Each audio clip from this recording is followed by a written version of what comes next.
Road junk man, picking up all the junk he can. Nobody knows what he's about. Should you hear him holler and shout, anybody? Oh, Bob, today that is, but here it is. Hot water boy, rockin' that hot water boy.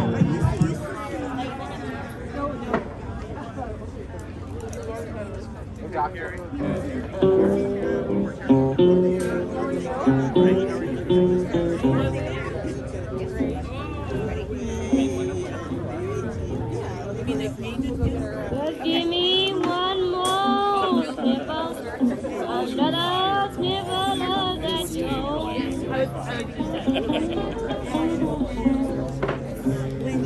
Just give me one more sniffle, another sniffle of that joke.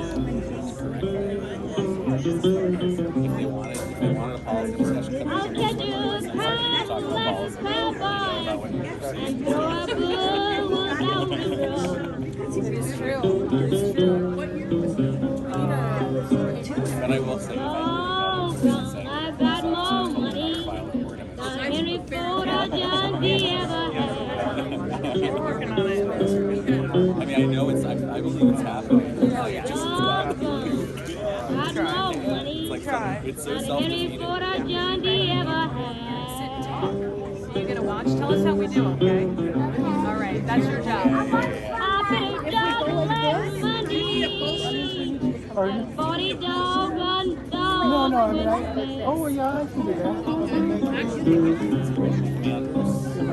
Feels like a fighting rooster, feeling better than I ever felt. Well, I really can Feel like a fighting rooster, better than I ever felt. God, that one sounds Got devil, you told me, and still I think I got your best help. Way down, go get my ass down and drive it off to my door. He went that way. Oh, Claire, go get my airplane and drive it to my door. I think I'll fly to London. These fucking men make my soul.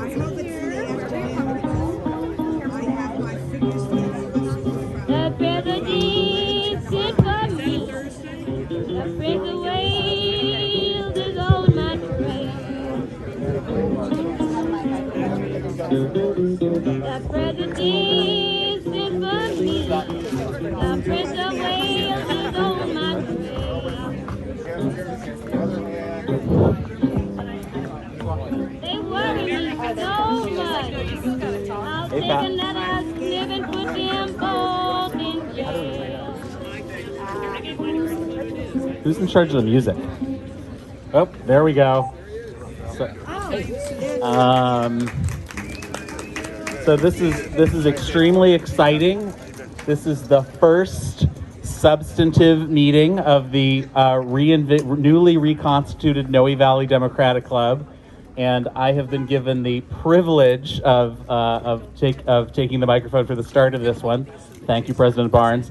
to welcome you all. I said last week that I thought one of the great things that this club would do, as it has done in the past, is bring together people who do not agree on everything and give them an opportunity to hear from each other and from folks who work for the city or are in politics or whatever, the opportunity to exchange ideas and learn. So I'm very excited about that. When I ran for supervisor 3 years ago, I will say that crime was not.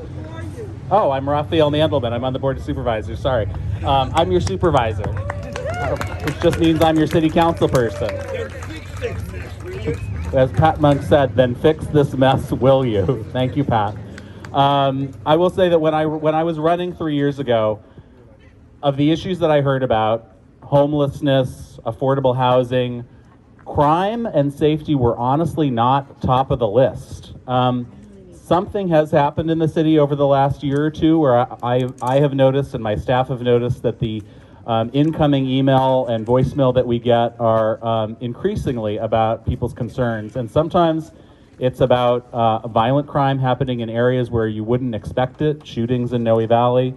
Sometimes it is about property crime in neighborhoods that also have not experienced that. A block that has, break-ins into the garages all up and down the block. Other blocks have had, a number of burglaries actually into the homes, which is scary. And then I think a lot of people are feeling just, during the pandemic as they go out in around the city, a feeling of unsafety and general disorder. So those are some of the things that I have heard and seen in email over this last about a year. And I think it makes sense then for the Noe Valley Democratic Club to be trying to tackle crime and safety as your first issue. So that is great. You've brought together a terrific panel here. The person probably with one of the hardest jobs in city government, our district attorney, Chesa Boudin. The eyes not just of the city, but of the nation and the world are upon you. So that's pretty tough. We expect solutions immediately. And so as I said, you got a tough job. We also are lucky in this district to have, we have several captains, but the two who have some responsibility for Noe Valley are Nicole Jones from Ingleside and Rachel Moran from Mission. Unlike and I want to be clear, unlike our district attorney, these are not policymakers. These folks are responsible for their little fiefdoms, their chunks of the world. And I feel privileged to have been able to work with these two women but it's been like less than a year. And sadly for us, they have both gotten promoted to commander. So they are going to be moving up the food chain in about a month, and we are going to be adapting ourselves to two new captains. But it has been a great privilege to work with both of these women who are tremendously committed and do great work for us. So I think it'll be an interesting conversation. It'll be interesting to hear what these folks have to say. I think it'll be interesting to hear what you all have to say. And with that, I will turn it over to the woman who's bravely stepped in to lead this revived organization, none other than Carrie Barnes, our president. Thank you, Raphael. Is everyone comfortable up here? That's my most important pressing question. We have some unique issues as police officers that we don't always fit in every chair due to the equipment we have to wear. So on occasion, if you see us in little plastic ones, when we stand up, we take the chair with us. Got it. So bear with us. Yeah. We're gun free over here. So yeah. Can you? Okay. We'll do better. Is it working? Great. Got Okay. it. Yes. Thank you, Raphael. Where did you go?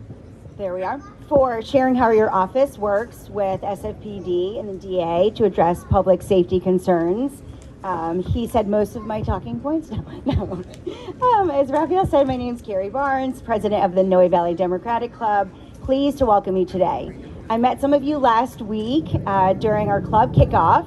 And if you weren't able to make last Sunday, no worries. You can still join and become a member. Our goal for our club is to strengthen the political voice of Noe Valley. And we do this by making endorsements, holding events such as this with policymakers, and inviting elected officials to connect with the neighborhood's Democrats. We envisioned a space where productive discussions, like Raphael said, would be had on substantive issues. We know we might not always agree, but we're willing to hear each other out. So we're hoping today that we would keep up that same spirit. Today is our first policy discussion. As Raphael sort of touched upon, when we decided to relaunch the club, we reached out to Raphael to ask him what issues were of concern to residents. Crime and public safety were top of mind issues for Noe Valley residents. So we're pleased to welcome Nicole Jones from Ingleside, Captain Rachel Moran from Mission Station, and District Attorney Chesa Boudin. Yep, welcome. When I was at Berkeley studying public policy, and I heard Nicole, you went there as well, right? Yes, I went to Berkeley, but not for public policy. Oh, that's okay. Law enforcement. Yeah. No, keep going. Okay. Yeah. Well, anyway. I guarantee you wouldn't guess it. Okay, well, we'll come back to, we'll circle back. But so for my experience when I was studying public policy, we talked a lot about the feels as if narrative that sort of dominates public discussion. So it feels as if crime is out of control in San Francisco. It feels as if crime is very present and more acute in Noe Valley. Is that because it's more personal that crime has shifted from our cars to our homes? Or because smashed storefronts on 24th Street are so very visible? So we want to look at the facts and see if the stats support these feelings. So we organized a public safety and crime forum so that we could dive in and talk about perception versus reality, and whether or not policy interventions need to be created based on these facts. So with that, just in terms of format and pigeons, we're going to be doing a Q&A for about 45 minutes. We're going to reserve the last 10, 15 minutes for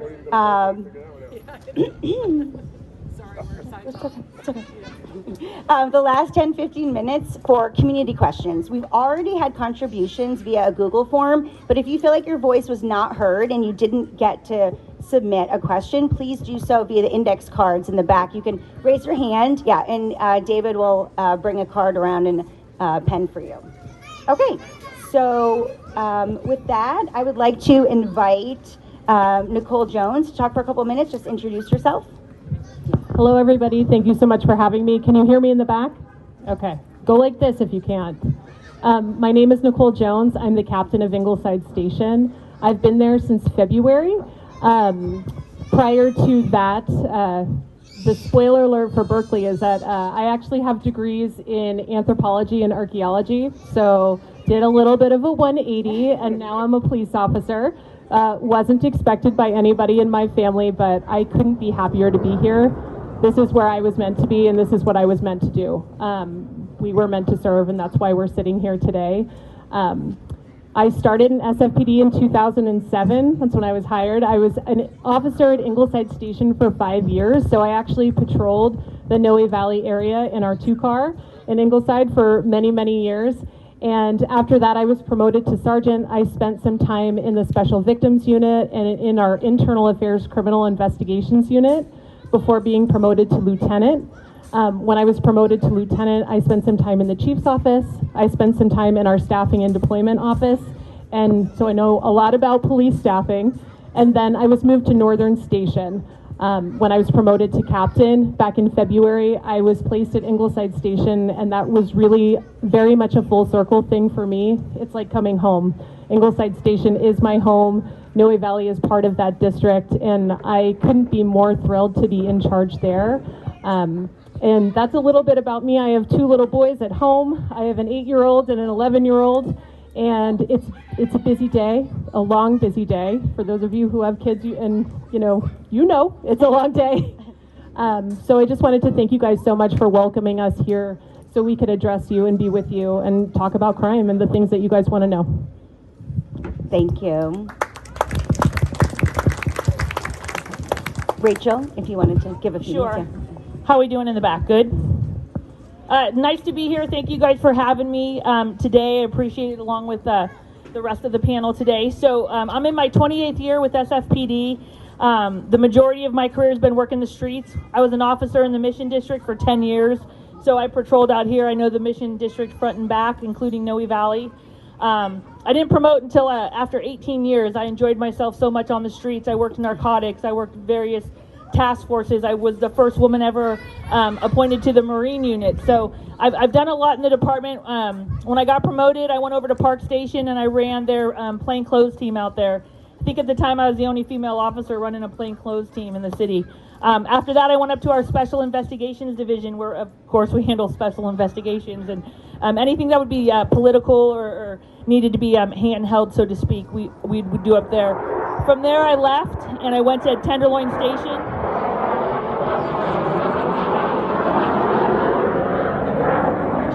Nothing like a fighter jet to interrupt you, right? From there, I went to a Tenderloin Station where I loved working. I was a sergeant out there. I worked midnights in the Tenderloin. That has its challenges and still has its challenges. From there, I was promoted and I went to back to Mission Station, which was my home, where I was a lieutenant for 2 more years at Mission Station. Again, patrol on swing watch and day watch.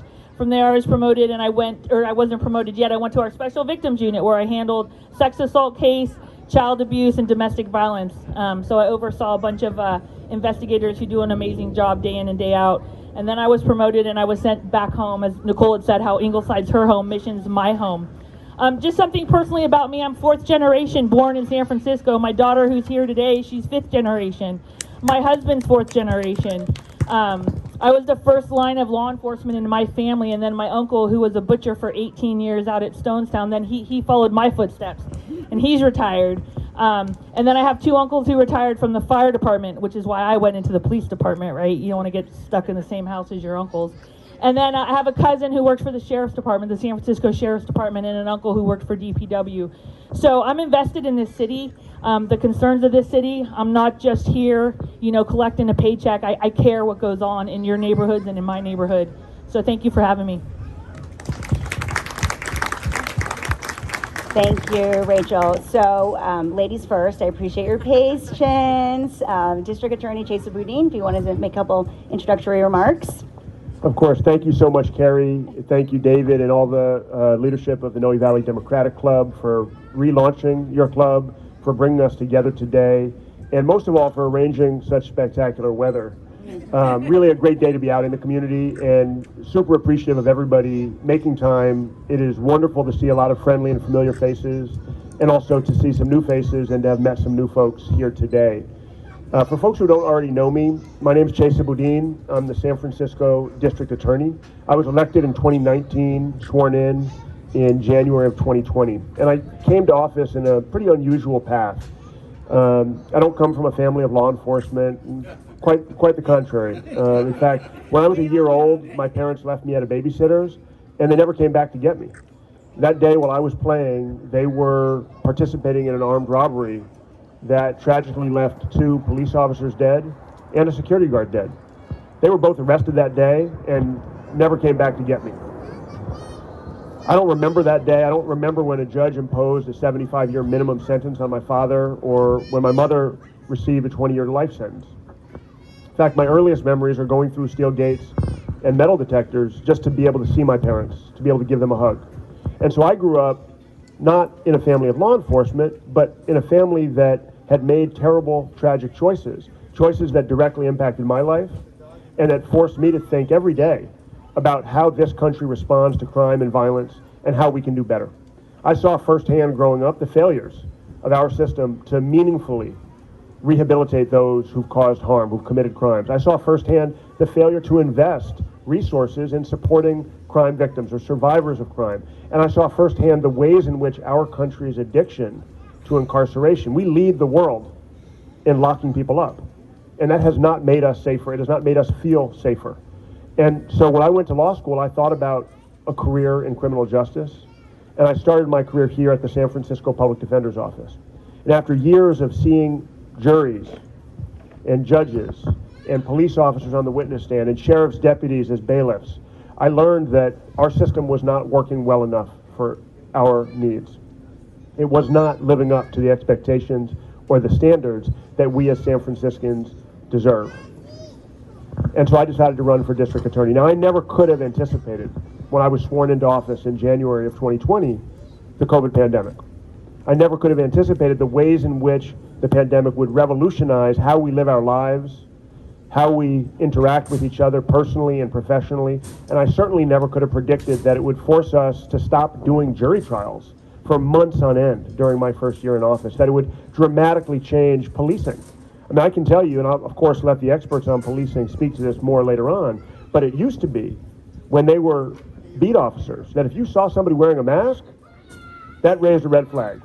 And now everybody's wearing a mask. It makes it harder for police to make arrests, it makes it harder for us to secure convictions, and it makes it harder for the courts to move cases through the legal process. So we're all doing our best under difficult circumstances, and I'm really excited to be able to share a little bit about my work and how we work together with all of you today.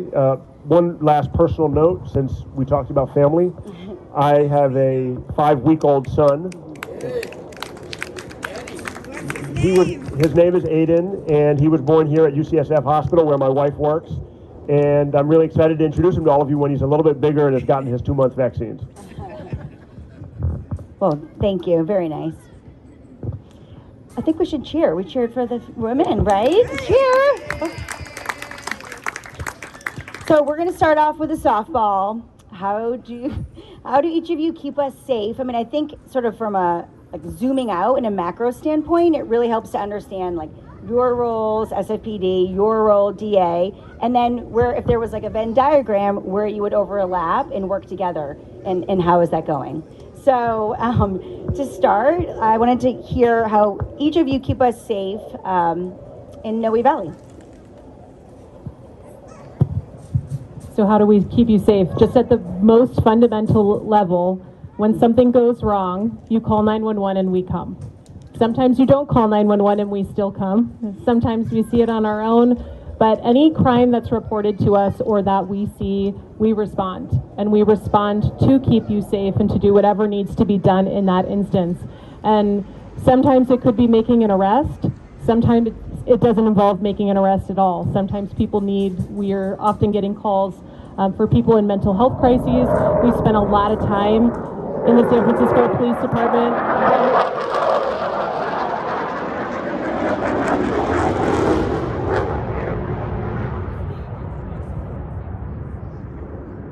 I feel safe. You feel safe now? I organized that, so I want credit for that jet that just flew over to make sure that, everything's good in Noe Valley. But really at its level, it's the most fundamental level, you call, we come. But there's other things that we're doing to keep you safe as well. And one of the main things we're doing is trying to establish amazing partnerships with you as the community, because we need you to help keep you safe. And what I mean by that is you guys are our eyes, you're our ears. You see things before we even know about them. And you're the ones who let us know. And with that partnership, we are so much stronger and better, and we can keep you safer. If we don't know about things, we can't always respond appropriately. So this is me imploring you to keep your eyes open like you are, keep your ears open, keep us aware of the things that are going on. We spend a lot of time doing high visibility patrol. We want people to know that we're out there, so our officers can be seen, so they know that there are people in this area patrolling this area. We work really hard with our communities and SF Safe to establish neighborhood watches, which have been incredibly helpful, just to, like you said, to connect you guys to each other as well, because sometimes one of you might be victimized by a crime, but your neighbor might have the evidence that's going to help us solve it. So not only keeping you connected with us, but keeping you connected with each other. So that's what we do, a little bit about the things that we do to keep you safe. Just to continue on what Nicole said, prevention, right? So we're big with the community. We want the community and we want the blocks to unite. Because if you're talking to your neighbors and you're strategizing on how to keep crime off of your block, you're going to be successful. One person alone can't do it, but if the whole block works together, it's very powerful. Another thing that we're working on to keep you safe is if we see something if we're seeing burglaries take off in a neighborhood, we're going to take the resources that I have at Mission Station and I'm going to address that issue. If I'm seeing robberies, if I'm seeing auto boosts, things of that nature, if I'm seeing violent assaults, I'm going to pull resources that I have citywide and as well as within my station. So if one part of the district is doing okay, but another part is getting hit with crime, I'm going to be pulling and shuffling resources that I have. So just know that we are recognizing what's going on out in the community, and we're addressing it every day. Thank you. I was just, before you speak, going to share that our street has developed a What's Up group, and we all are contributing and looking out for each other, and it's just like very nice old school community, watch and keeping track, like, what strategies work, what don't. But anyway, I was just going to say to your point about, working together on that. Chesa, did you want to comment? Yeah. Absolutely. I want to start at kind of a high level and be really technical and just talk about how our agencies work together, because I think there's a lot of confusion about what our relationship is and isn't. Both captains report up to the chief of police. The chief of police is appointed by the mayor. I'm elected, so I'm accountable directly to all of you. And we work together every single day on lots of different levels. So let me talk on a really kind of basic, fundamental level how that interaction occurs. When someone sees a crime and they call 911, as Nicole said, police respond and they investigate. When they make an arrest, when they identify the person who they believe committed the crime, they bring that case, that investigation, to my office. That's the stage at which we get involved. So we don't know about 911 calls when they happen. We don't know about crime at the street level until we see high-level data presented to us by the police department. Our primary and initial point of interaction with every particular crime, whether it's shoplifting or murder, is when the police department concludes their investigation and presents us with their findings. That's when I have lawyers who review the investigation and make a decision about whether or not we have enough evidence to file charges and what charges those are. And we take the ball and run with it from there. Now, we still depend on the police. When we have a preliminary hearing or a trial, in almost every single case, we're asking a police officer to come in and testify about their investigation. There's also a whole universe of upstream public safety work that the police department does that we don't see and we don't interact with. So, for example, all of those crimes that get reported but don't result in an arrest. And in San Francisco, as in most big cities, that's the majority of crimes that get reported, do not result in an arrest. The police are still investigating and they're writing reports and they're talking to victims and informing them about what their rights are, about what safety protocols they can take to better secure their car or their garage. But we don't see those cases. Now, when we do see a case, whether it's after an arrest has been made or if a victim reaches out directly to us, we're trying to provide victim services as well as prosecute the case. Now, victim services could mean referrals to trauma-informed care, to therapy. It could mean help with paying for funeral or burial expenses, medical expenses, going through the bureaucratic process of getting reimbursements from the California Victim Compensation Board. All of that is part of our kind of day-to-day job. In addition, as elected district attorney, I'm trying, as the police department is, to be proactive in preventing crime. I think it was Captain Moran that said prevention, prevention, prevention. All of us, collectively, are better off when police don't have to make an arrest, when there's not a crime victim that needs services from my office, and when we don't have to file a case in criminal court. To the extent through a visible police presence or through other policies that can prevent crime, we can avoid having victims, we are all winning. So I want to tell you just two examples of state laws that I'm proud to have sponsored in the past year that I think can move us, not just as a city, but as a state, forward towards more justice and more safety. So one law that Governor Newsom just signed into law a couple days ago that I was proud to support is a law that eliminates what's known as spousal rape. Many of you may be surprised to know that until that law was signed just days ago, California distinguished between rape and spousal rape. And if you rape someone who's your spouse, the sanctions and consequences are far less severe. In other words, the law basically says, historically, it's okay for men to rape their wives. No, it is not okay. It's outrageous, it's unacceptable, and rape is rape no matter who the victim is and no matter what legal relationship the victim and the perpetrator have.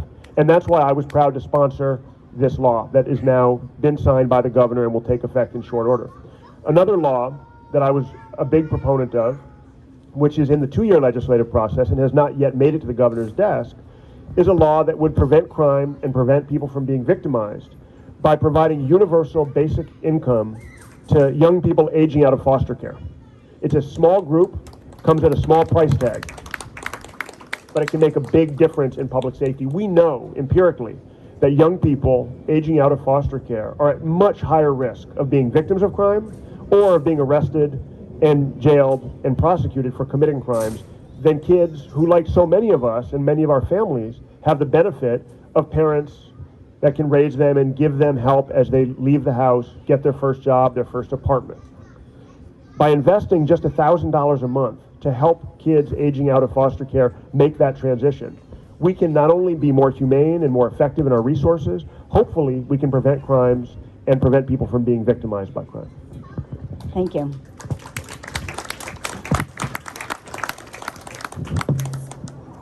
We dove right into more serious from softball.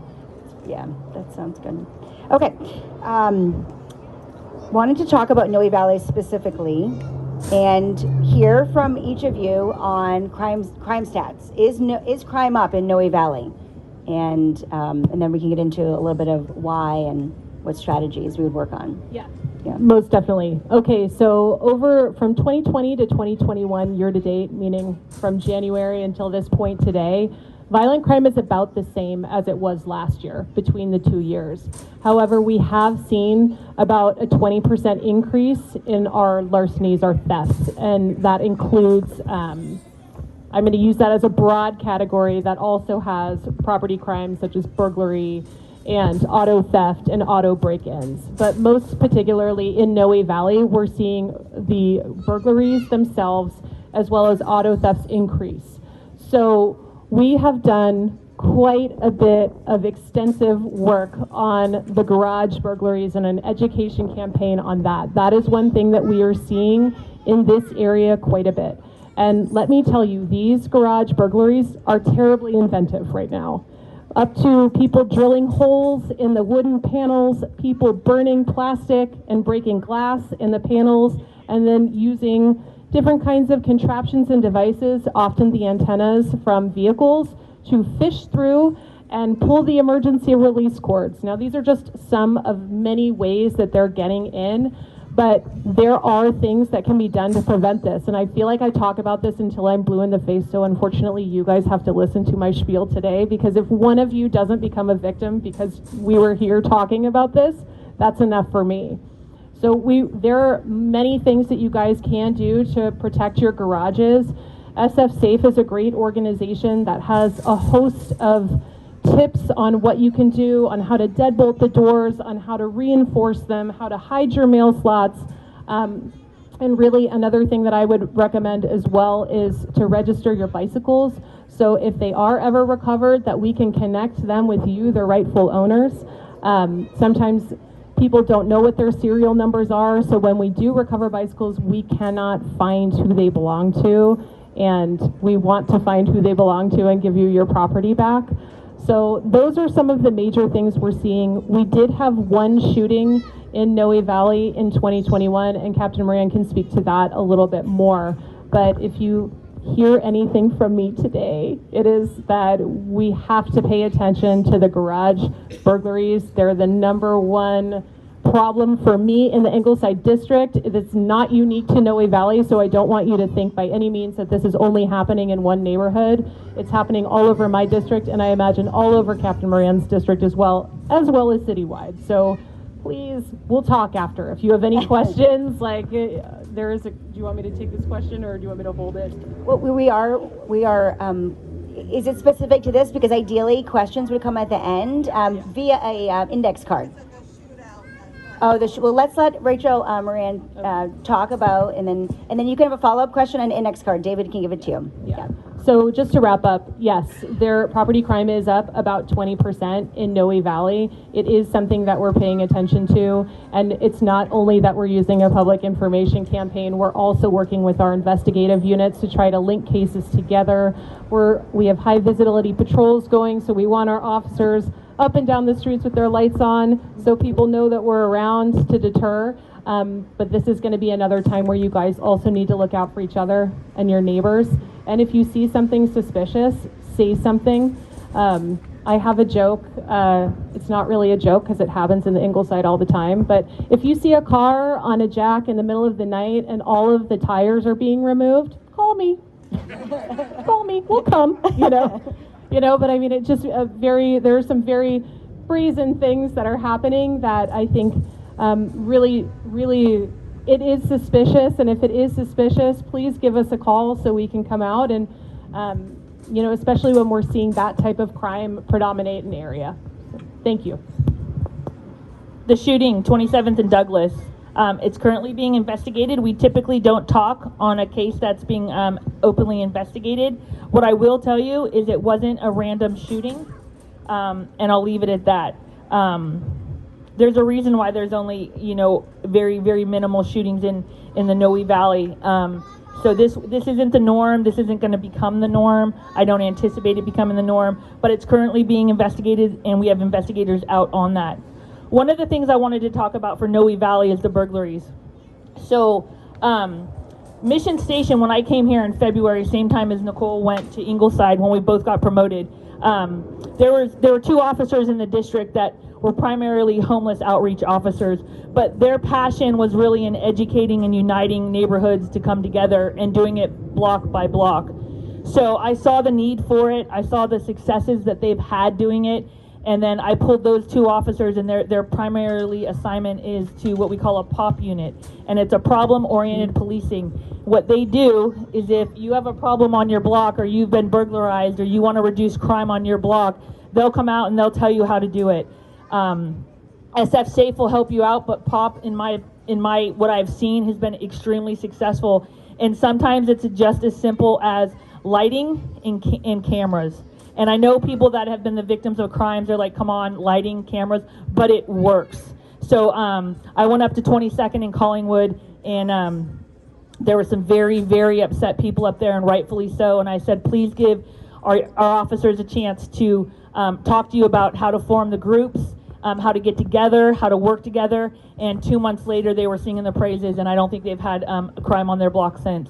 David Burke, who's here from Supervisor Mandelman's office, who's our SF police liaison, he's a huge part of that. And there's been growing pains that we've been moving forward with this, but we're at a really good place right now. So if you can get your block together, it's very, very successful.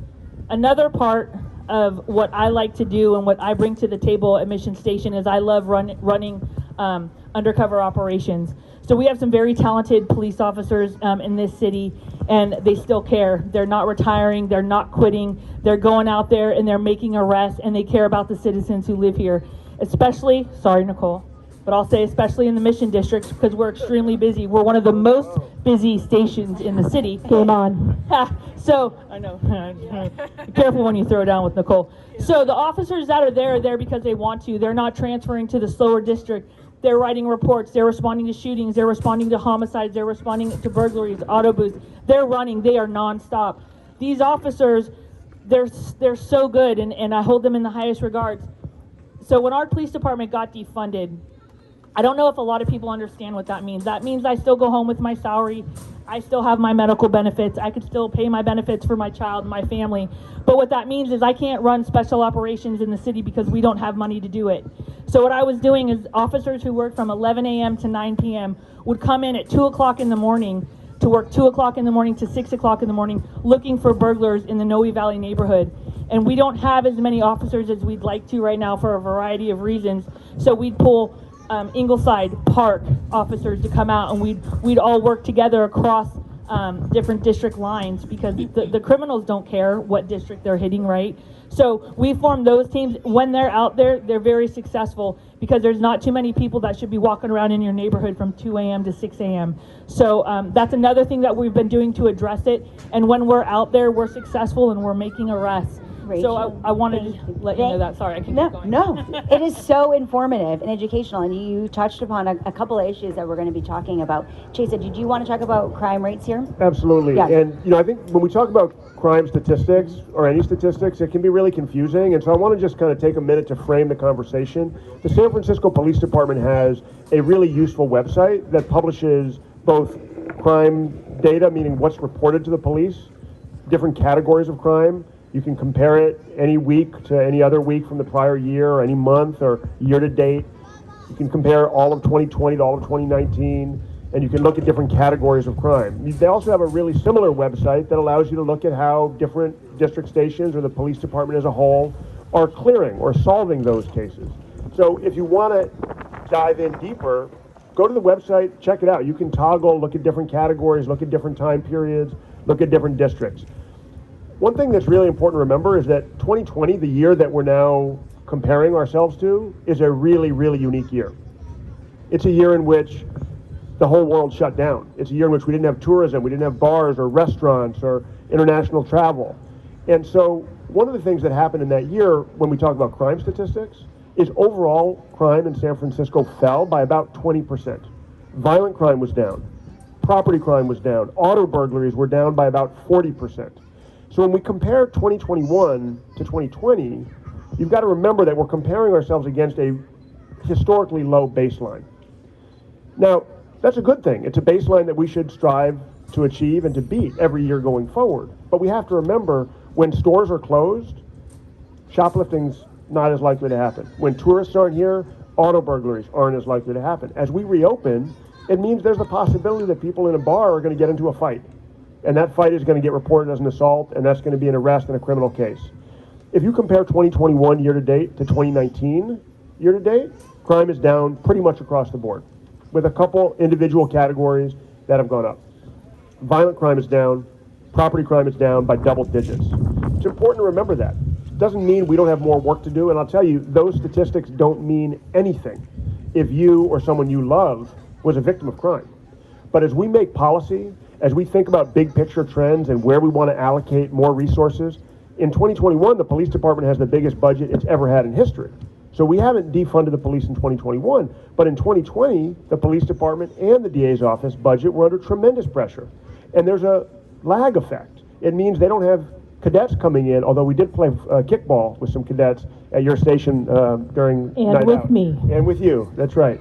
I'm pretty sure we won, I'm just saying. I did not bring the right attire for that game. Wrong shoes. You Exactly. need sneakers.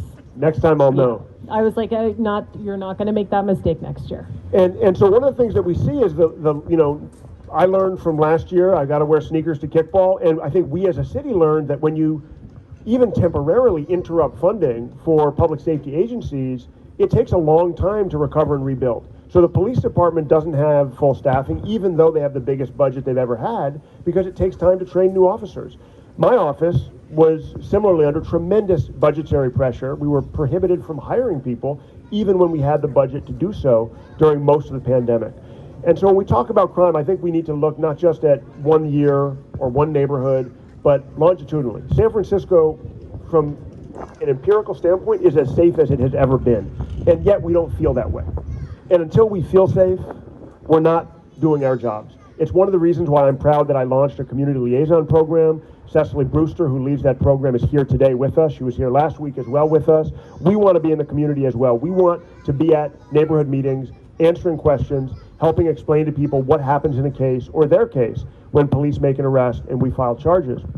We also want to do proactive upstream work in the areas that are legitimately rising crime categories. So what is one area that we've all read about, not just in San Francisco, but across the country, that is a serious public safety hazard? Gun violence. Noe Valley has been largely spared, but San Francisco as a whole has not. We have seen an increase in gun violence in San Francisco. We've seen an increase in homicides tied to guns across this country. Now, San Francisco is doing better than other big cities. We're doing way better. Cities with 200,000 plus people nationwide saw an average 35% increase in homicides last year compared to the prior year. San Francisco is doing way better than that. But every single homicide is a life lost, and it's a life that we need to do better at saving. That's why my office partnered with law firm Kecker and Van Nest and the Gifford Center to Prevent Gun Violence to file a historic lawsuit to challenge ghost gun manufacturers and prevent them from dumping these untraceable guns on our streets.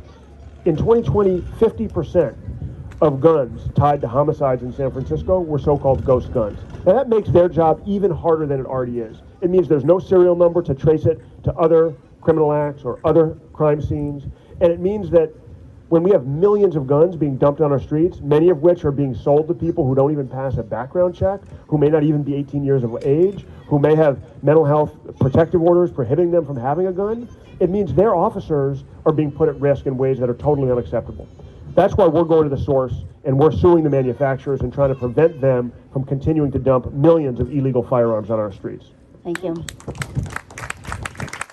It's so hard to moderate this panel. It's very interesting, fascinating, and I just want to soak up all the information, but I do want to be sensitive to your clock as well.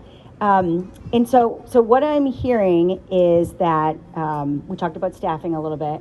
We talked about budget. We touched upon those. And I know that the Public Policy Institute of California talks about the presence of one police officer deterring like 4.3 property crimes and 1.3 or something, if I get it exactly right, violent crimes. And so I'm just wondering if we think about playing, offense instead of defense, right? If we're thinking just about like fixing our garages, albeit that's important. But how can we play an offense game so we're not in this position of having to defend ourselves more? Is it staffing? I just gave an example. I think staffing is definitely part of the problem at times. Obviously, no one can say in anything that more staff is worse for a situation. So obviously, more police officers on the street mean more police officers on the street to address anything that's coming their way. So I think absolutely that is a component of things, but like I said, there are many factors at play.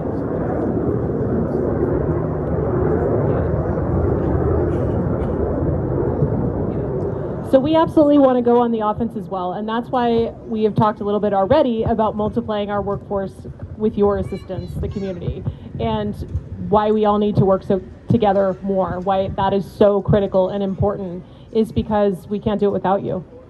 We need you at this moment, we really do. So, anything that you can do when you see something, or you can tell people the things that you've heard and pass messages along, that's super helpful for us.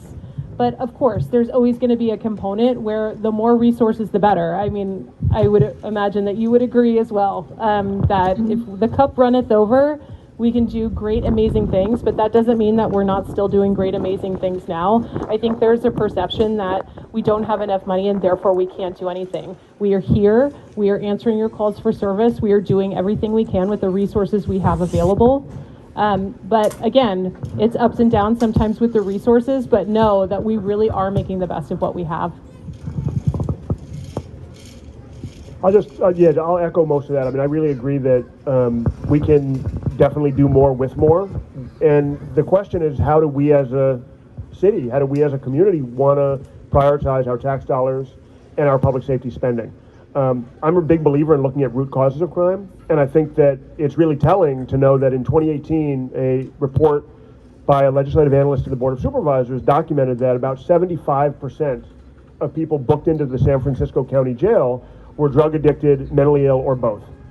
Now, you already heard the captain say that a lot of the calls for service they get are overdoses or mental health crises. I believe that we are all safer if we free up their officers to respond more quickly to crimes in progress, violent crimes in progress, and allow folks with medical training to respond to the public health crises on our streets. Yes. And I want to be clear, it's not to take anything away from the officers that do an amazing job with the training they have and with the resources they have. But I would rather be able to have them increase their clearance rate in auto burglaries or in residential burglaries and not be distracted doing work that public health experts should be doing. In 2019, there were about 1 million calls for service that SFPD responded to. 5% were violent crimes in progress. So if we look at the bulk of what they're doing every day, it's not what is, I think, for most of us, the highest priority.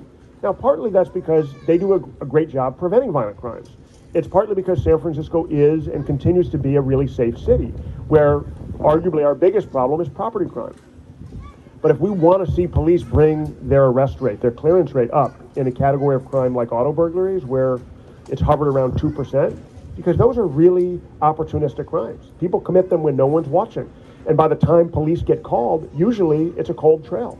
If we want to see them do more of the undercover plainclothes work, if we want to see them do more of the preventative work that Carrie mentioned in her question, then we need to make sure that we're investing resources in other places as well to get at those root causes of crime and to make sure that we're not asking police to do something that many of them didn't sign up to do and didn't receive adequate training to do.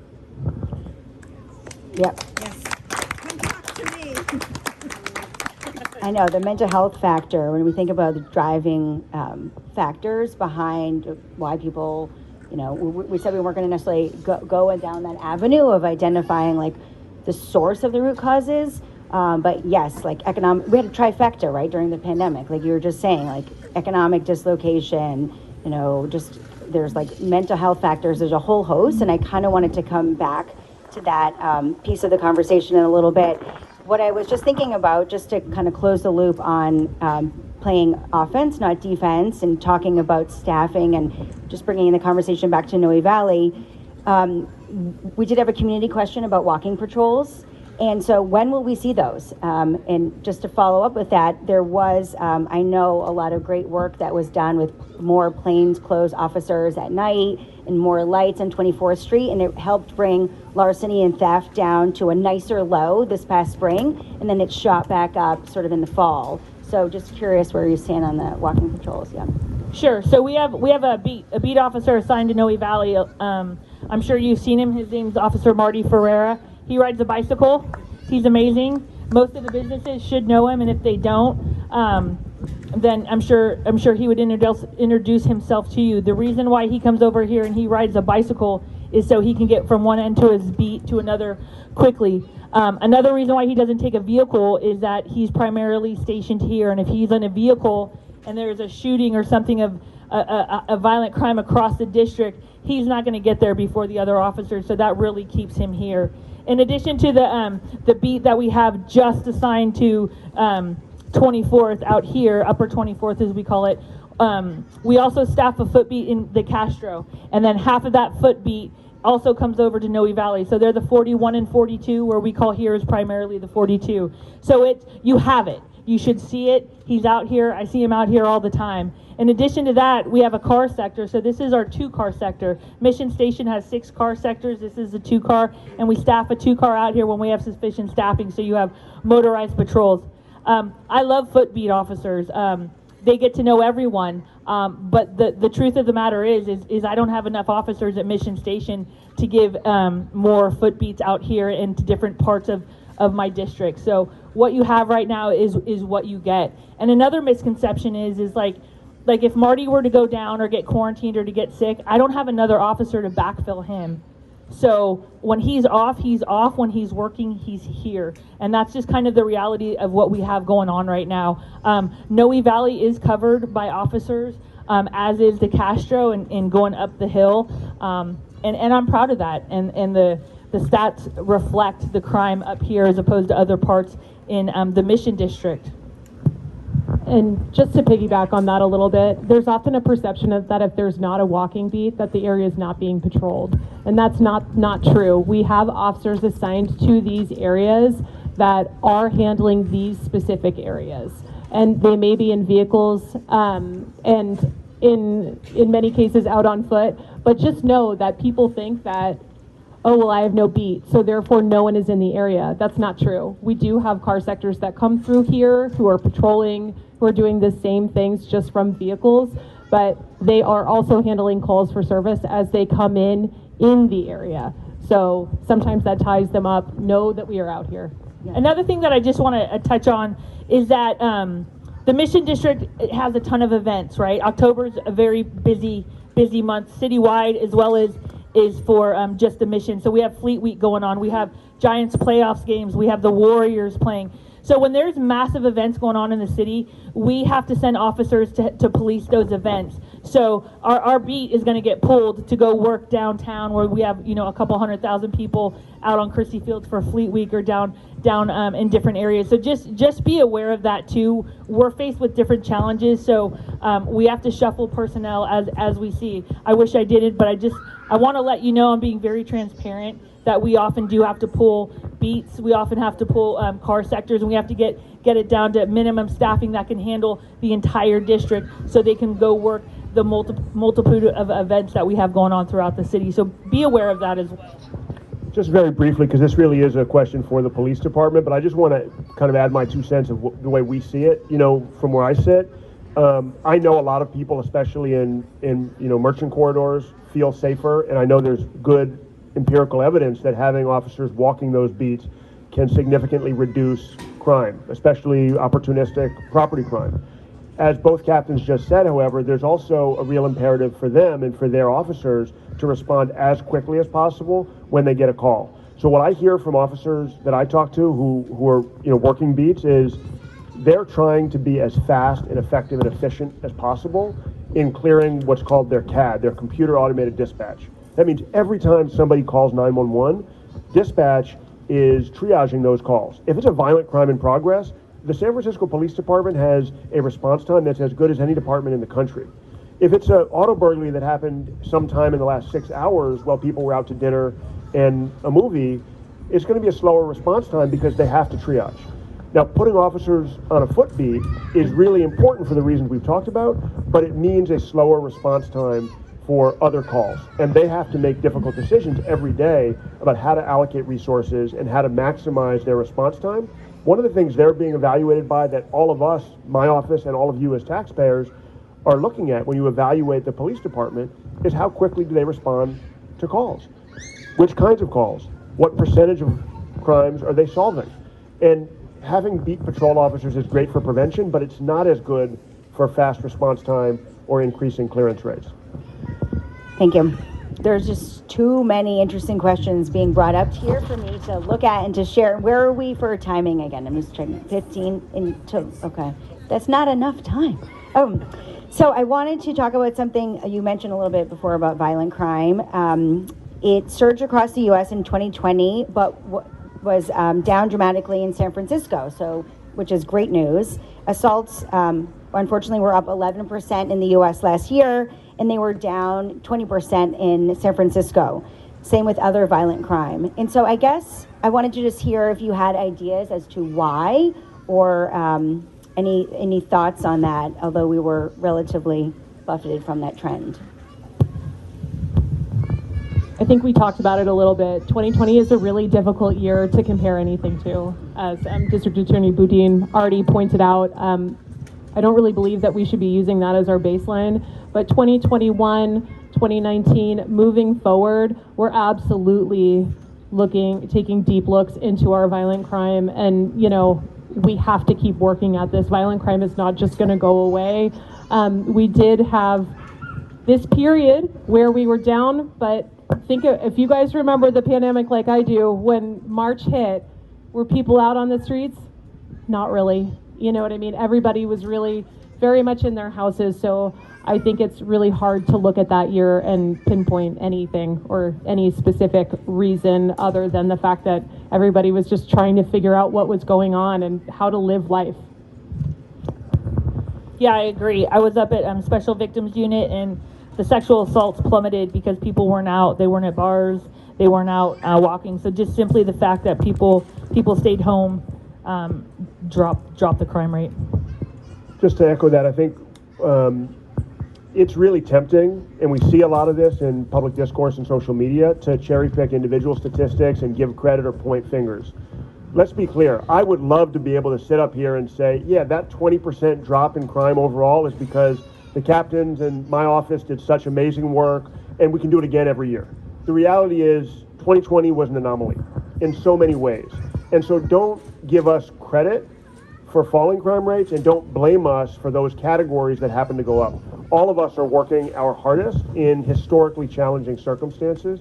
And I think as San Franciscans, we should really be giving ourselves a lot of credit overall, all of us, all of you, for how we navigated 2020. We led the country in so many ways. It's not just the statistics that Carrie gave about crime in San Francisco being way better in terms of the trends in 2020 than it was in almost every other big city. It's also how we responded to COVID from a public health standpoint. We didn't have the kind of fatalities due to COVID that other big cities have. We have vaccination rates that are the envy of most parts of the country. We have public health policies that are setting the tone for how other counties and other parts of the country approach COVID-19. And we came together in so many other areas of our public life, like the founding of a new Democratic Club right here in Noe Valley. Very nice, yes. To make, yeah, go ahead, give yourselves a round of applause. Do it. We should be congratulating ourselves, and we should be demanding of each other, and you should be demanding of all of us that we continue to find ways to do better. So I totally agree about that, the stats, and it's like, you know, as a city, we can't exactly take credit for the fact that violent crimes are coming down. I mean, they've been trending downward since 1975 here. And so, you know, that plus the fact that 30,000 car burglaries weren't happening to tourists, you know, because they weren't here. So I guess stats, right, we can't cherry pick, I think you said, but I think we also can't discredit that it seems artificially better right now, these crime stats, right? So it just seems that, you know, yes, that maybe we're at like sort of like a net, like we're netting out, but it does feel like crimes are up and burglaries are up and people are having to play more defense, and it does feel, you know, I guess scarier kind of. I've lived here 7 years, and it's a little more uncomfortable. Like I remember the babysitter I first had would laugh because I would lock the door. And like, it's not funny anymore, right? Right? So, Please lock your doors. So anyway, I think SFPD's also talked about the importance of reporting crimes. And recently one of my neighbors had their car broken into at 6 a.m, and the surrounding neighbors, including myself, we didn't have our cameras angled properly. We weren't able to get a picture of the suspect. And so I'm wondering, since there's no evidence, how would this case be handled? I'd like to ask both of you, how would it be different if we actually had images of the suspects? And I'd love for you to describe, I guess quickly, how the prosecution pipeline would differ. So if your car is broken into and there is no evidence, it makes it difficult to follow up. So really our case can't even get to the district attorney's office without an arrest being made. That is why we push so hard for any evidence, eyewitnesses, video camera footage, anything, fingerprints. If, you know, we will often come out and say, can we dust your car for prints? Sometimes the weather is very cooperative and there's no mist, and we can try to make something happen. But if there is no evidence related to a case, I am not going to tell you that the ends of the earth can be covered to find the person who broke into your car. It's just, that's unrealistic. We follow up on the cases that do have evidence available, because that's our best way to identify a suspect and ultimately get a suspect into custody and arrested so it can go before District Attorney Boudin's office. So that's not to say, though, in the immediate, you know, it appears that no evidence is available, and then let's say evidence comes about down the line. We need you to submit that to us. So we have this conversation a lot with our community members, and they're like, oh, I found, you know, there's a video, like, I just wanted to let you know. We're like, we'll come out, we'll take a report. We want to book that evidence to see if there's something that can be made of it. We did talk a little bit about the challenges of COVID with masking and identifying suspects, and those are real challenges, but it doesn't mean that we don't try. So really, it is hard in cases where there aren't evidence like that. And I mean, it's just such a terrible feeling to be victimized and have somebody break into your car, into your home, such a violation. And that's not lost on the police department. It's tricky when there aren't specific things that we can follow up on. However, in some cases there are. So when there is evidence available, then the way that works is our officers come out in either circumstances, whether there's good evidence or not. They do a preliminary investigation and take a police report from you. And that police report documents all the information. If there is evidence available, they'll collect the evidence or try to make arrangements to get the evidence collected. And then that information is passed along to our investigative units when there's enough evidence available to move forward. So our investigative units, we have centralized units for things like burglary, so they would handle our burglaries, our car burglaries as well. Robbery, they'll handle all of the robbery cases citywide. And what's really helpful about having those consolidated units is that they are able to make connections, because even though Captain Moran and I, we know where our district boundaries are, the people who are breaking into your cars do not. So they don't care whether it's the Ingleside, the Mission, the Park, you know, the Northern. So what's helpful about having that centralized unit is that they can look and see if there's similarities in any of those cases. And if we can identify a suspect, then oftentimes we'll try to make an arrest, either by putting out an arrest warrant or getting the person into custody in the moment if that's available. And that's where the case moves over to the district attorney's office once that arrest is made. And Chesa, would you prosecute car break-ins if there was indisputable video footage? With all due respect, that question reveals a tremendous amount of confusion and misinformation in the community. So I'm glad you asked it. Okay, good. Because Yeah. my office prosecutes roughly 80% of car break-ins that the police bring us, and that's been true since before I was in office. So the idea... How would you rephrase it? Well, I think what's important, let's talk about data. As the captain said, these are really difficult cases to prosecute. And let me also be clear, evidence does not only mean video footage. When a car window is broken, the broken glass itself is evidence. So there's almost always some evidence. Yeah. The question is there enough evidence for police to be able to follow a lead, make an arrest, present that arrest to my lawyers who say there's enough evidence that we can prove this case beyond a reasonable doubt. We have a higher burden of proof than police do. They have to have probable cause to make an arrest. We have to have proof beyond a reasonable doubt. So anytime there's a car break-in that gets reported to the police, there is some evidence. And we prosecute auto burglaries with or without video footage all the time. 80% roughly of the cases police bring us where a car has been broken into and property stolen, my office files criminal charges, almost always felony criminal charges. Now, the dilemma is only about 2% of reported car break-ins result in an arrest. And that's not new. That's been true for years. You go back to 2017 when the city had its peak auto burglary crisis, I think 31,000 reported, and auto burglaries were cleared at a rate of about 2%. These are crimes of opportunity by definition. Chesa, can I ask you a question? Sure. Why that miserably low number? I mean, we take it as like, okay, face value, 2%. Is that because you have, like, there's so many, the multitude of car break-ins? Is it because, like, you have to bundle them up to build a case? Evidence? What? Let me correct another really common misperception, not in your question, but one we hear all the time in the community. Yeah. The value of what was stolen in an auto burglary is irrelevant to how we can prosecute that case. If you have your car window broken and they don't take anything, we can still prosecute that as a felony.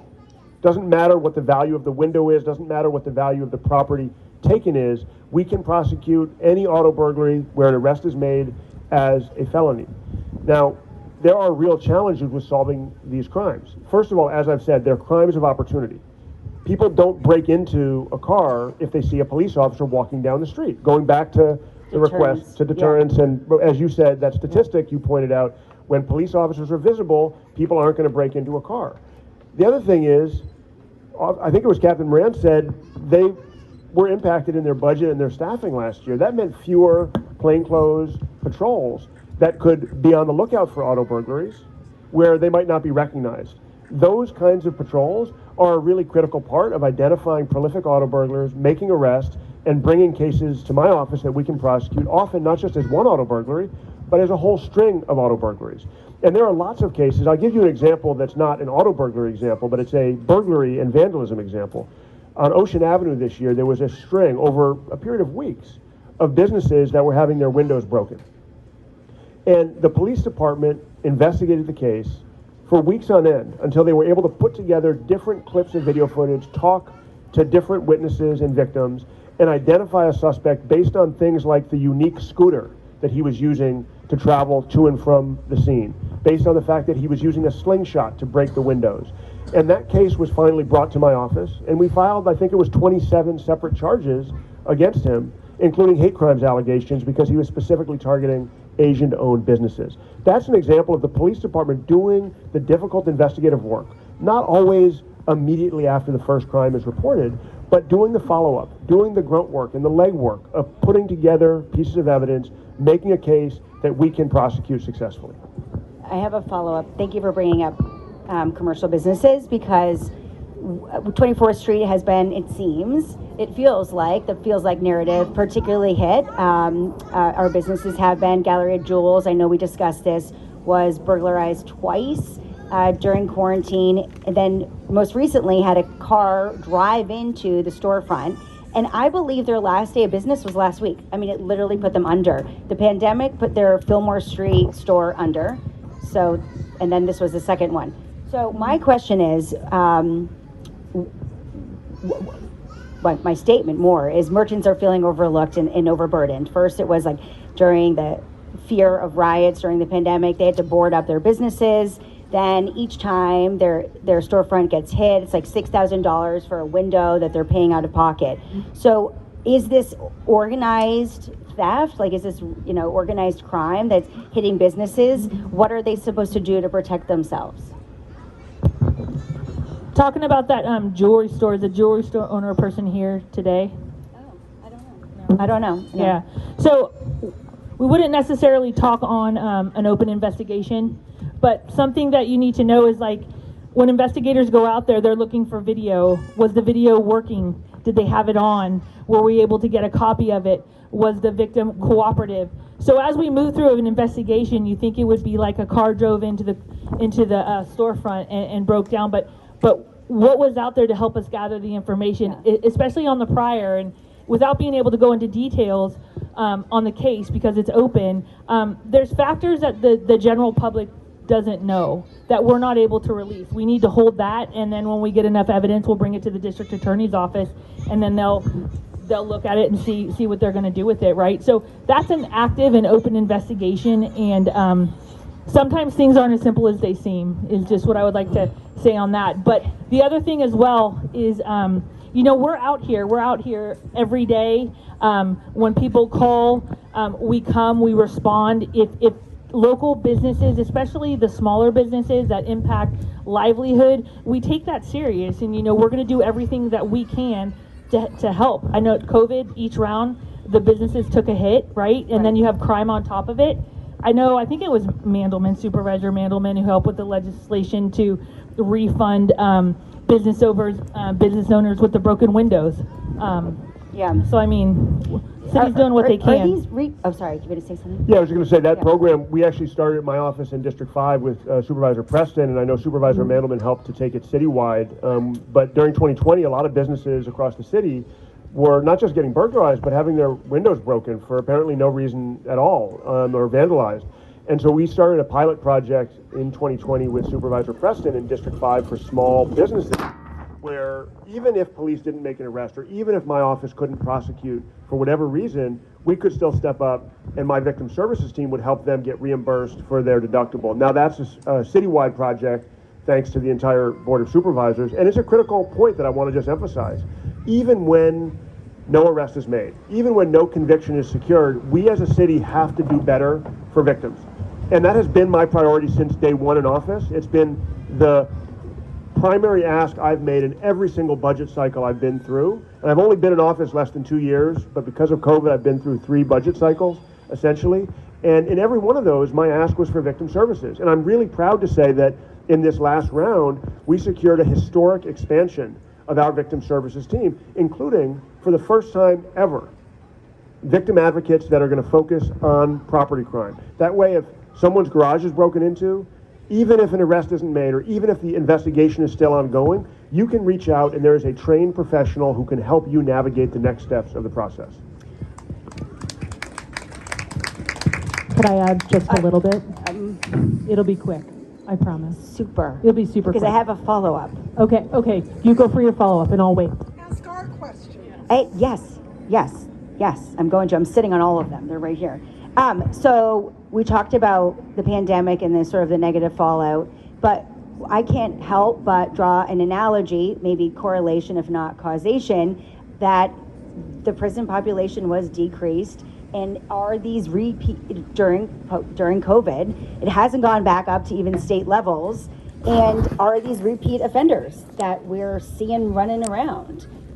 Not sure if anyone wants to take that. Sure. You know, the defining feature of America's criminal justice system is its failure to rehabilitate. So if you look at state prison, in California, 2/3 of people getting out will be re-incarcerated within a couple of years. So the whole conversation about repeat offenders, I think, is really problematic because it misses the fact that we're only putting 2% of our prison budget into rehabilitation. 2%. So what do we expect is going to happen?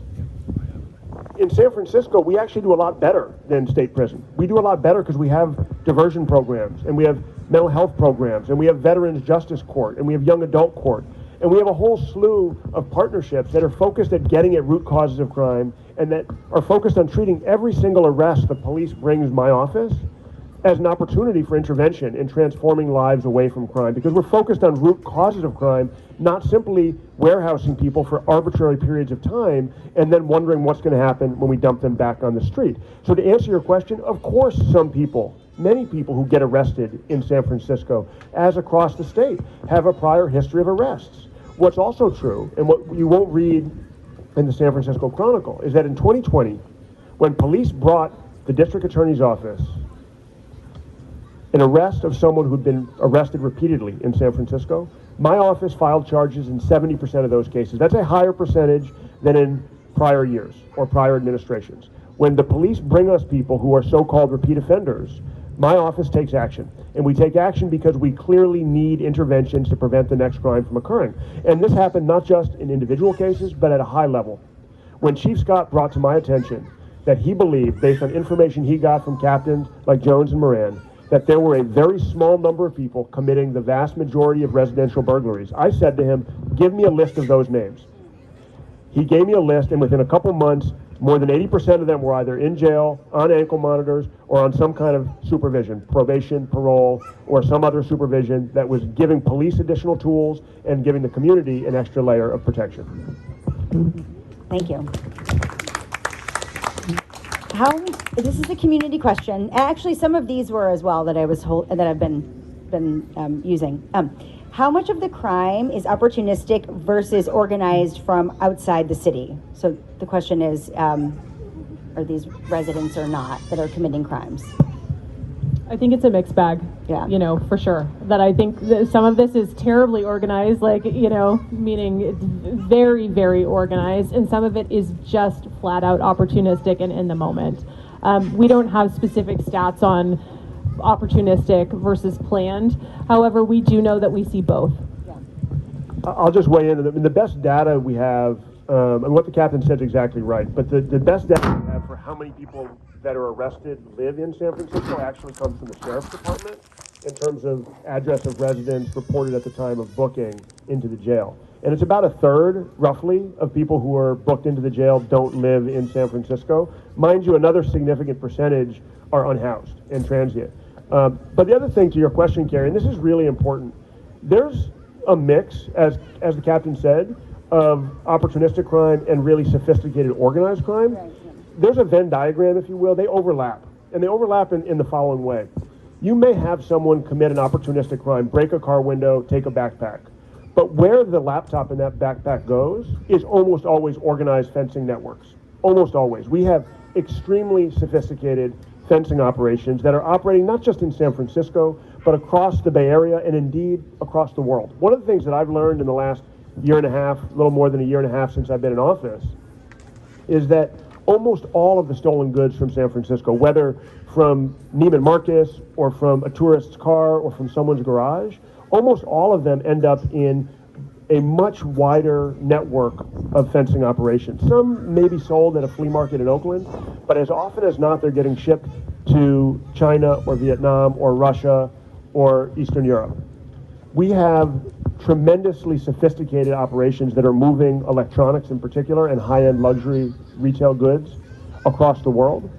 And in order for us to do an effective job dismantling and deterring these kinds of crimes, we need to pay attention to the fencing operations. It will never be possible for police to make arrests in 100% of auto burglaries. By definition, they're opportunistic crimes.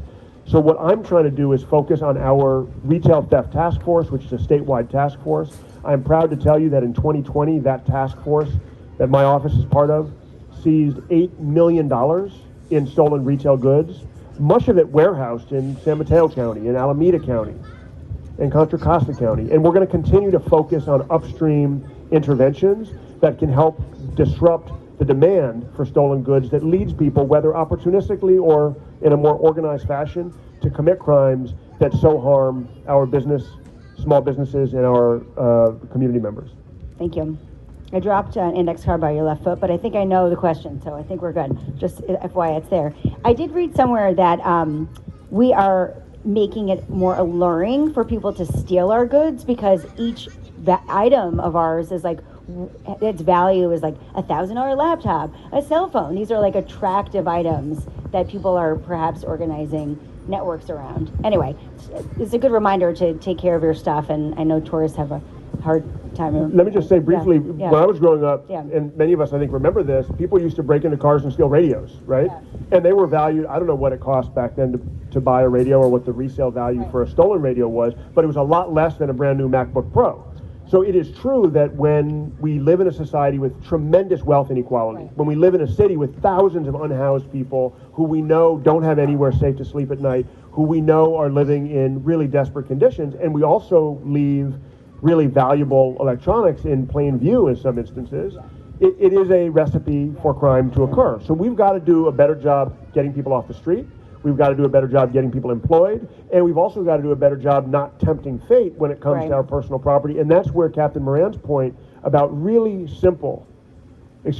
Jones's point about really simple preventative measures we can take in our garages, for example, can go far further at protecting ourselves and our communities than a life sentence or the death penalty ever would. Okay, yes. We have quite a few questions about mental health. I think there's some on my right, there's some on my left, there's some in my lap. So I wanted to talk about mental health. There was one person who asked a 4-part question. And you know what, I'm not going to really try to be quick. This is important stuff. So if you want to stay for a little bit, I mean, I can keep talking. So big picture, yes, mental health. The specific questions below that, I think I might have shared with you all. What percentage of calls, 911 calls, are for 5150s? I think I want to start first with 5150s. And does everyone know, do you want to just describe what that is? Sure. So a 5150 is a code that we use to describe somebody who is being placed in involuntary detention on a mental health hold in like psych emergency services or some hospital setting where they are a danger to themselves, they are a danger to others, or they're gravely disabled, meaning they can't care for their basic needs. So the San Francisco Police Department responds to about 650,000 calls a year.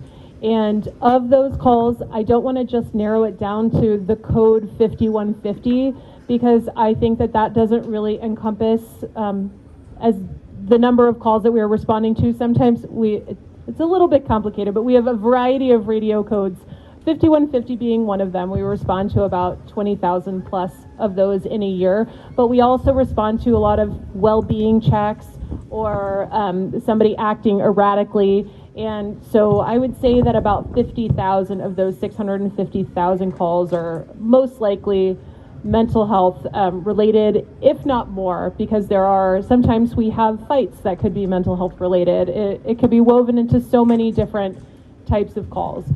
So that is about, 8-10% overall. And how often is this population, this is same person, part 2, how often is this population taken to a hospital versus jail? It depends on the circumstances, so I honestly think that there's a misconception that it's one or the other, and in many instances it can be both. So maybe it is the most appropriate when a situation occurs that they go just for the mental health detention to the hospital. Maybe, depending on the situation, they're going just to jail, but there are many instances in which they go both. They'll first go to our psych emergency services on a hold, and then we'll wait until they're ready and in a better position to be booked into the county jail. So it really is a mix. Yeah. No, thank you. No, thank you. What percentage of the jail population is there because of substance abuse or mental illness? I mean, I spoke to this statistic a little bit earlier. It's hard to say because of. I mean, I think when we talk about causality, not to be too nuanced, but when we talk about causality, there's a lot of different moving pieces. And many people are both using substances and mentally ill. Many people are both using substances, mentally ill, and unhoused. Many people are also unemployed. Many people also have a history of trauma. Many people also have a history of prior arrests and maybe, as you call them, repeat offenders. So I think when we talk about causality, it's not just a simple direct correlation. But according to the Board of Supervisors in 2018, 75% of people booked into the county jail had substance abuse challenges, mental illness, or both. That's a reality that I think we can't ignore if we are serious, as we are, about making our city safer, about doing a more effective job in policing and prosecutions. We need to recognize that having our jail be the #1 provider of mental health services, which it was when I took office, is not that effective. It's not that effective. Thank you. I mean, let's just think about this for a second. Whether it's an assault, and as Captain Jones says, it's not necessarily a call to service because someone's behaving erratically in the street. It may be an auto burglary, it may be a murder. Any number of crimes can then have a mental health component. And if all we're doing in my office is saying, well, we're going to prosecute them to the fullest extent of the law, we're going to put them in jail or prison for as long as the law allows, and if this was just a vandalism and we can only hold them for a month, then next time we'll get them for a longer period of time. No, we cannot afford to wait until next time. We cannot afford to wait until we have enough serious charges to send someone away for life. We have to intervene upstream. We have to do a better job preventing these crimes from occurring in the first place. Our public safety demands it. Our families demand it. Our communities deserve it. And our police officers need the tools. And our mental health professionals need to be empowered to get involved at a time when they can actually make a difference. We need beds that provide supportive housing, not more jail cells for people with mental illness. Before we go on, I want to touch on one more thing, and that's that the San Francisco Police Department has really completely changed the way that we respond to mental health calls and mental health crises. So we really, really are emphasizing the strategy of de-escalation and making sure that we aren't making situations any worse. And that takes time. So if it takes us a day to get somebody safely out of a room, it takes us a day. And that's the end of it. It doesn't take us 10 minutes because we need to get in and get out and move on. We are completely treating these things differently. It's really important that we slow down, that we work together collaboratively with people who are clinicians and who do have the skills and abilities to resolve these situations effectively. So I just wanted to throw that out there that we really are not rushing into these situations and trying to fix it immediately, which we may have done 10, 20 years ago. Our strategy now is we're slowing it down. We're slowing it down. If it takes time, it takes time because that's safer for that person and it's safer for us and it's safer for the community.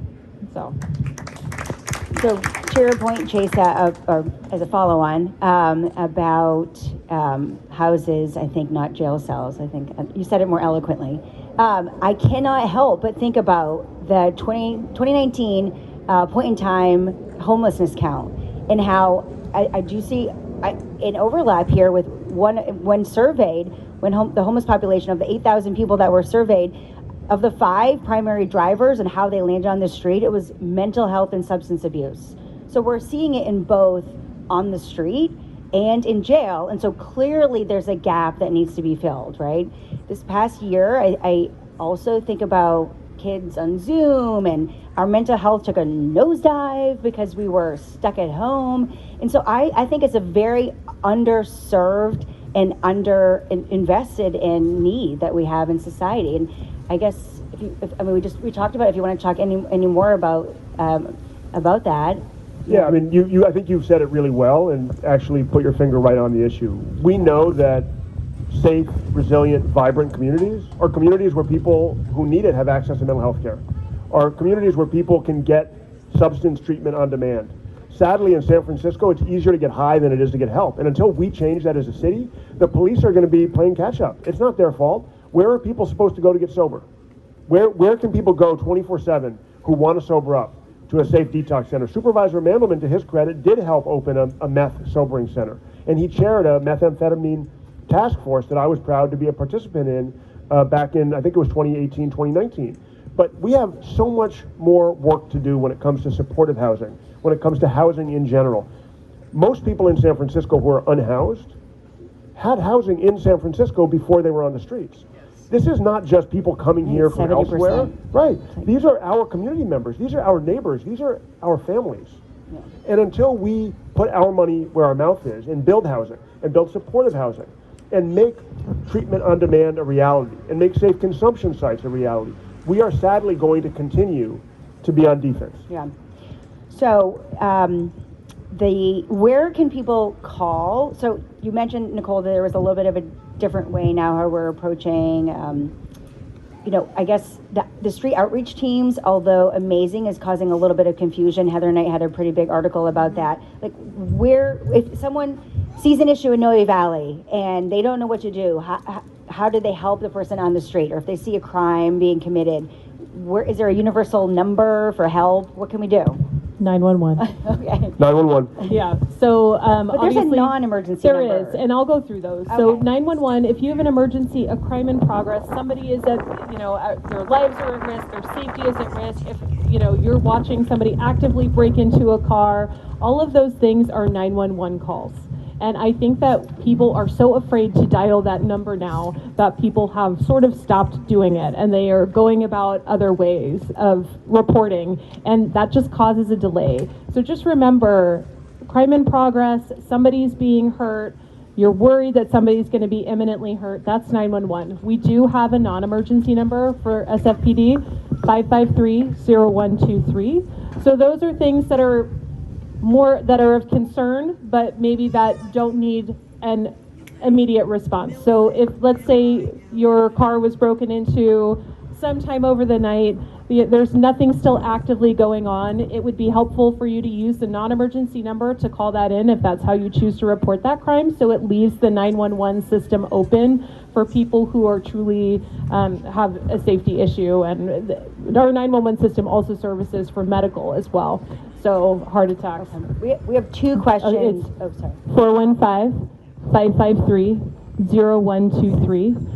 And we also have 311. You can use that to report issues with our unhoused individuals, or if you see garbage on the street or noise complaints and things like that. That's another avenue. Also, if you were victimized by a crime and you want to file a report online, there are many instances in which you can do that. So if you don't have any suspect information, your car was broken into, perhaps you lost some property, or some property was stolen from you and you don't have anything to follow up on, there are a lot of things that can actually be reported online. And I know people really like to do that because it's quick. You don't have to wait for the response from the police. So know that that's an option as well. But we're always willing in any situation to respond if you'd like us to come out. Just be patient with us because calls are prioritized based on severity of what occurs. So a robbery in progress is going to get a quicker response than your house perhaps being broken into overnight. We will get there. Be patient with us. I know I hear a lot from my community. I called and you never came. So we hear that all the time, and I know that's a huge frustration. Know that we're coming. We are coming. It just might take us a minute with the resources we have available. Sometimes we have a lot going on in the city, and they demand a huge police response, and we're tied up. But I don't want you to think that we're never going to come help you. That's not the case. We are coming. So those are different ways that you can go ahead and report crime. Thank you. Mm-hmm. So I think we have two questions left because we have quite a few that's going to be talking about your staffing. We talked about SFPD staffing, so bear with me. People have questions, they have concerns. They want to see your office complete with talent. So what is your plan for hiring and retaining strong prosecutors and victim advocates? I'm really glad you guys asked about that. It's been a priority since day one to hire and retain excellent staff. And we've made a lot of progress, but 2020 was a uniquely difficult year. I don't want to get too into the weeds of how City Hall works, but the short version is that in 2020, because of the COVID budget, Every single time I had a vacancy, somebody retired or somebody moved to a different city, somebody decided to take a job elsewhere, every single vacancy during the pandemic, even if it was already approved in my budget, I had to wait to get permission from the mayor's office before I could hire. And that meant we had lots of vacancies. And it meant the people who were still there had higher caseloads and were spread thin trying to cover for other people. It meant we had some victim advocates that had many hundreds of cases. You can't do your job to the quality of service that I expect, that San Francisco deserves, when each individual has hundreds and hundreds of cases. So we've got to hire more quickly, and we're doing exactly that. I made 3 job offers last Friday alone to excellent attorneys. We're recruiting from all across the country. Now, we need lawyers who are licensed to practice in California, but we're also bringing back into the office people who had left under prior administrations, people who had gone to practice elsewhere. I recruited, for example, a statewide recognized domestic violence advocate who now runs as the manager of my domestic violence unit. She'd been in the San Francisco DA's office, and she left. She went to a different DA's office, and there she published articles about prosecuting DV cases. She did statewide trainings for domestic violence prosecutors. Now she's running my domestic violence unit. You asked about victim advocates. Well, in the last budget, we got approval to hire more victim advocates than the office has ever had. We're now going to have 2 clinical social workers on staff who can help provide trauma-informed services to people who've been harmed by the most serious crimes. We're now going to have 2 victim advocates focused on property crimes. So if someone's garage or home is burglarized, they're not just dealing with the lawyer or the police department, they also have an advocate who can help them navigate a complex process. It's a priority, it will always be a priority for me. So as a follow-on to that really quick, I think that perhaps, maybe, if I read the crowd and the question correct, there was some concern about the victim advocates person that you fired. You probably can't, Chesa, comment on it per se in the personnel, but I think that if everyone sees you as a criminal justice reform advocate who centers victims, therefore the firing of that person was a little surprising. Well, I certainly can't comment on any individual personnel decision. What I can say is this: our victim advocate team was not meeting my standards when I took office. We needed to do more, we needed to do better, we needed to have a wider array of services, and we needed to be more victim-centered in the way that we approached handling victim advocacy. So there was a lot of room for improvement. I don't think anybody would have wanted to see a change in administration when President Biden took office and have him keep every single person that was in office under the prior president, even in those areas that we know are critical areas of service, right? We wouldn't have wanted to see the same person handling the Department of the Interior or overseeing our National Park Service. Yes, we love national parks. Yes, we want to have people there, but we wouldn't have wanted the person that President Trump put there to continue doing the job. When there's a change in administration, there needs to be a change in staffing, especially in key roles in the office. And as I've spent time in the office and I've seen who's capable of what, who's working hard and going the extra mile, who's delivering services that are meeting the expectations of the team that they're part of, we make changes to the staff accordingly. Okay. Well, I think we should bring it home with our final question. What do we think? Yeah. I thought we were just getting started. I don't know. How can we balance an agenda as a city to be both progressive and compassionate, but intolerant of crime?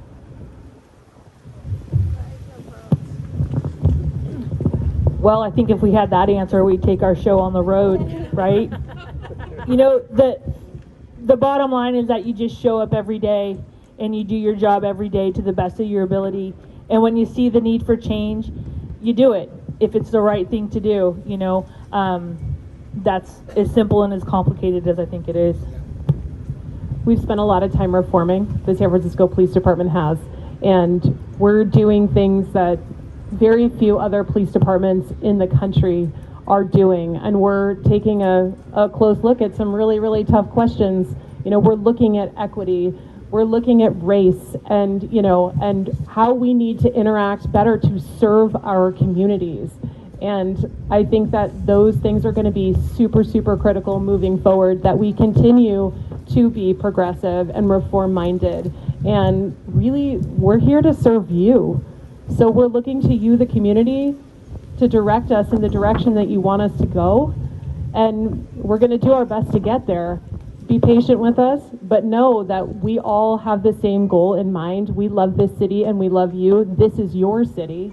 This is our city.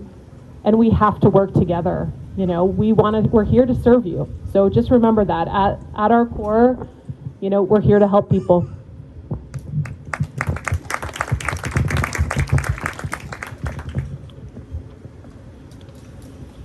This has to be the city that we want to raise our families in. This has to be the city that 5, 10, 20 years from now, I look back and I say, I am glad my son was born here. I'm glad that I'm raising my son in San Francisco. And that means we need safety and we also need justice. It means we need data-driven approaches to criminal justice policy, not fear-mongering. And when people are scared, that's a problem. It's a problem for all of us, and it's one that we need to address. And when it comes time to make policy and to allocate resources, we need to do it looking at data and evidence. So let me tell you a story that I think illustrates where criminal justice reform, public safety, and San Francisco values come together. During the heart of the pandemic, we tried to follow science. We tried to listen to the jail medical director when she said that if we didn't reduce the jail population quickly, we would see the perfect conditions for an epidemic within the pandemic.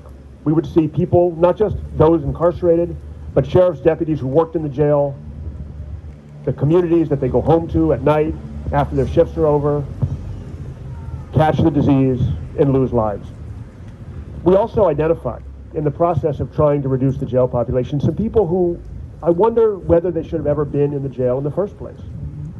We found, for example, a young woman with no criminal history who was serving a jail sentence after being convicted of her first misdemeanor.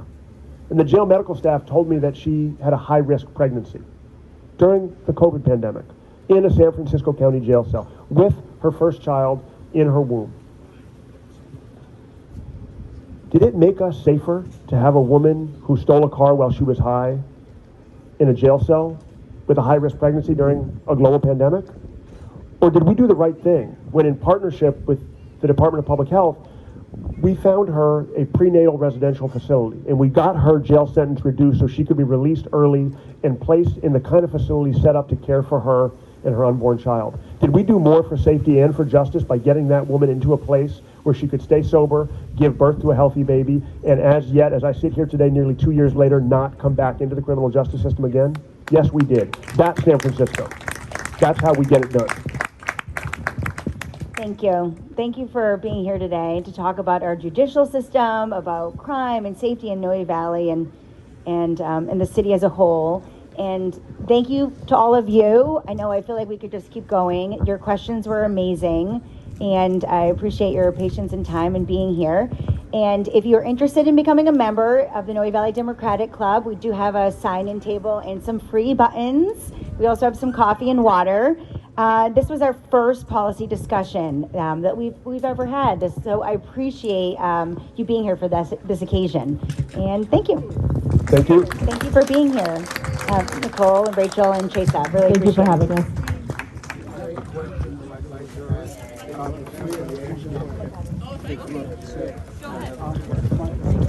My first comment is